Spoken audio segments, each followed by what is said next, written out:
Jim, this question for the late night drive-thru comes from Sean Wolford. Thanks to my father, who was a huge Ric Flair fan, I grew up in the 90s watching WCW and old Jim Crockett promotion shows.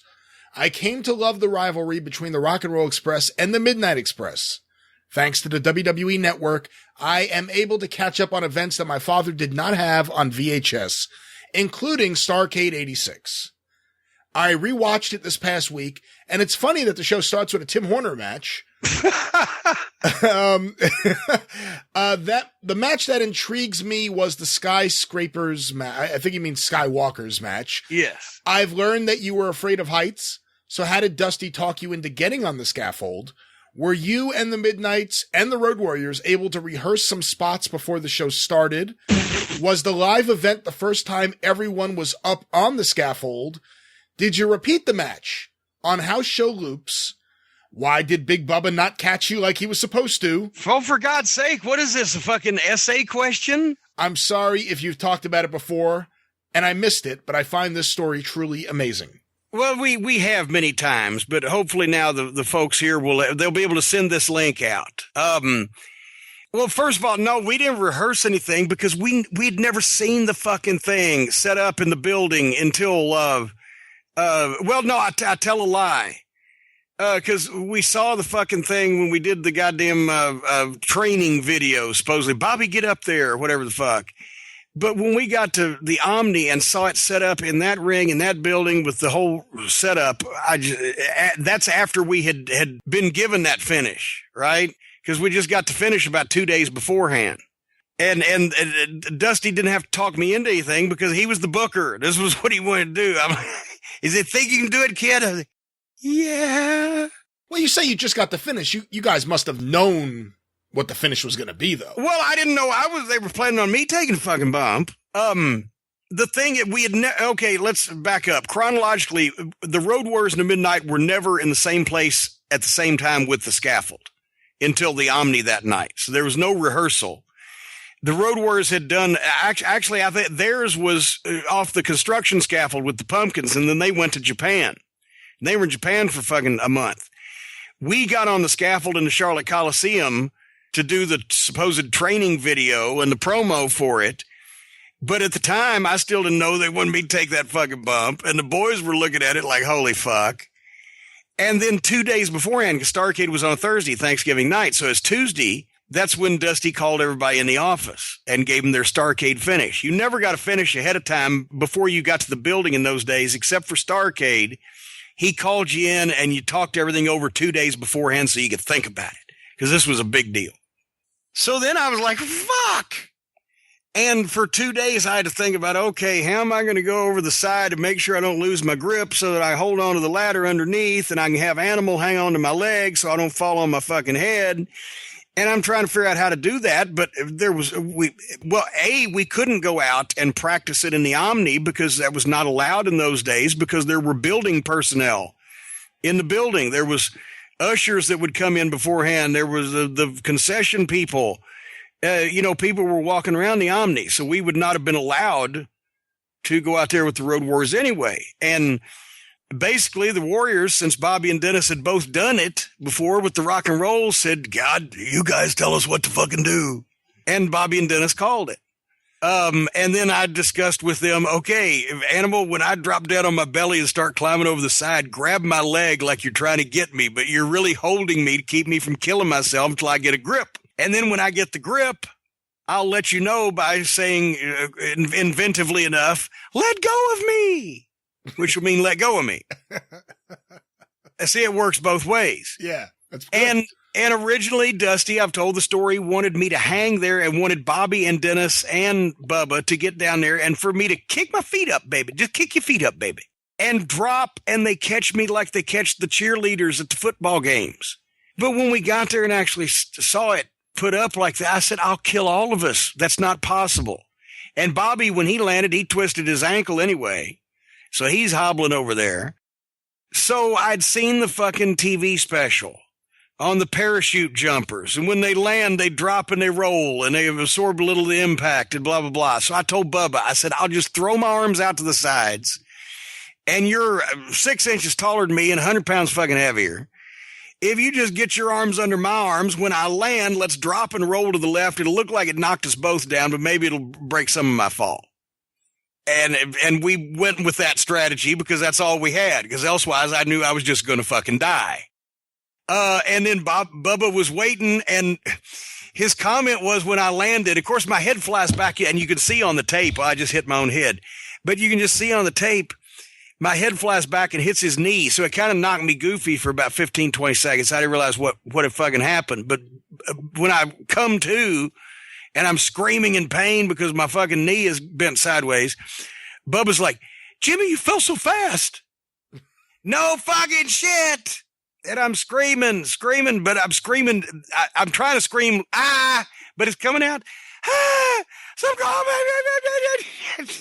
and it did sound like Bruce Pritchard's impersonation of me there. And I finally made him realize I was really hurt and he should attempt to carry me because elsewise I was fucked. When you're in that meeting with Dusty before Starcade, I forget the timeline, so I don't know how long they had been back, but did you already know by that point that Road Warrior Hawk had broken his foot in Japan? Well, when his foot it was one of the bones in his lower leg. It was like not the shin bone, but the one behind, whatever the fuck. There was a crack in it, and he went up there on the scaffold with. He had a goddamn cast which he cut off, and they taped it or did something or put part of the cast or whatever the fuck. It was under his boot, so you couldn't see it. But he'd only done that like a couple weeks beforehand or 10 days beforehand or whatever. So, but he wasn't not going to do that fucking match. Besides, we had left him laying on TBS TV, and then they went to Japan. We're the only people that ever got that much heat on the Road Warriors. They were going to show up and throw us off that fucking scaffold if they had to do it in an iron lung, as Jay Strongbow would say. But did I answer all of the multi-parts of his missive there? I believe you did, but let me add a few extra parts from me now. Physically, the scaffold, how did it compare to the scaffolds you guys used in December of 84 in Mid-South? Oh, fuck. It was, for one thing, it was another section higher. The scaffolds in Mid-South were it seemed like they were 16 feet they were advertised as being 16 feet above the ring, which would be 19 fucking feet because the ring is, and actually I'm going to say that it might have been 13 feet because the 2 8-foot sections would be 16 feet. So if your ring's 3 feet, you got 13 feet, right? Which is still a pretty good deal if you slip and fall. I mean, anything can happen in these deals. But the Crockett scaffold was 3 sections. So it was 24 feet above the floor and 21 feet above the ring, which was just ridiculous. That was the main difference. The Starcade scaffold was a little sturdier than the ones we had in Mid-South because they had some dodgy people put them up. Oh, and that's one more thing. And the boys did go and do some scaffold matches with the Road Warriors afterwards. I missed a few of them due to my surgery and subsequent recovery. But I was on the ground for some of them, but everybody was. One night in Cleveland, they insisted the union people put the scaffold up and the guys couldn't even hardly stand up on it. It was so shaky. So they did several shitty matches, but nobody wanted to take that bump at a house show. Even though the Midnight did every night. But the main difference there were things that they could do with the rock and roll as far as match wise that they couldn't do with the Road Warriors. Ricky Morton and Robert Gibson in those days were better monkey bars than guys who weighed 300 pounds. But the main difference was it was 8 feet fucking higher. Obviously, Bill Dundee brings it to Mid-South Wrestling when he's the booker, knowing about it in Memphis. He had been on a scaffold match, and of course the famous one, I believe it was Jerry Jarrett versus Al Green. Don Green, excuse me. Available at JimCornette.com and the companion DVD to the book Tuesday Night at the Gardens. That's right. The complete film, yes. So Dundee brings it to Mid-South. You guys do that run at the end of 84 with the rock and roll on the scaffold. Is it as simple as Dusty heard about it and wanted to do it? Well, yes, and see, the thing is that those were the first tag team scaffold matches. It had always been a single match before. So the Midnight Rock and Roll in Mid-South were the first tag team scaffold matches, and as a concession to that, instead of just having one ladder that you actually could straddle and you could sit there with your legs on either side and punch the guy in the face back and forth, but it was a 2 foot wide ladder with a board on top of it that Dundee and the guys from Tennessee were used to. And since it was tag team match, they widened it to 4 feet so you could do more shit. But I saw Bobby Eaton take a backdrop from Bill Dundee on a scaffold one time in Rupp Arena in Lexington. Bobby goes like on a 2 foot wide board. Think about this. And it was 12 feet up. That one was about 12 feet, I'm going to say. So 12 feet in the air on a 2 foot wide board. You go to pile drive a guy and the guy stands up underneath you and backdrops you and you take it. I've got a picture of it. That's Bobby Eaton. He was fucking nuts. But, you know, they did sell out business in Mid-South. So everybody in wrestling kind of heard of that as the Midnight and Rock and Rolls match because a lot of people hadn't heard about it from Tennessee. So as it spread around, hey, these fucking guys over there, guess what they did? So when the Midnight Express comes to Crockett Promotions, I'm sure Dusty had that in the back of his mind, and he figured Starcade 86 is going to be the biggest show of all time, or we're going to die trying, so let's drop the fucking cow, put a scaffold match on it. So it happens in 86, you blow out your knee. It's one of the most well-known moments of Jim Crockett Promotions because that video has just lived on and on and on in history. What are you thinking in 87 when they decide to do it again? I was so fucking pissed because it was Starcade. We wanted to have a great match with the Rock and Roll Express, and they put us in the only, and I mean, it was a good scaffold match, but they put us in the only stipulation where we could not tear the house down with the Rock and Roll Express. And it was, you can't come back and do that 2 big shows every year or back-to-back years. We just done it. It had been done. It was premature. It meant nothing. The people that were there liked it.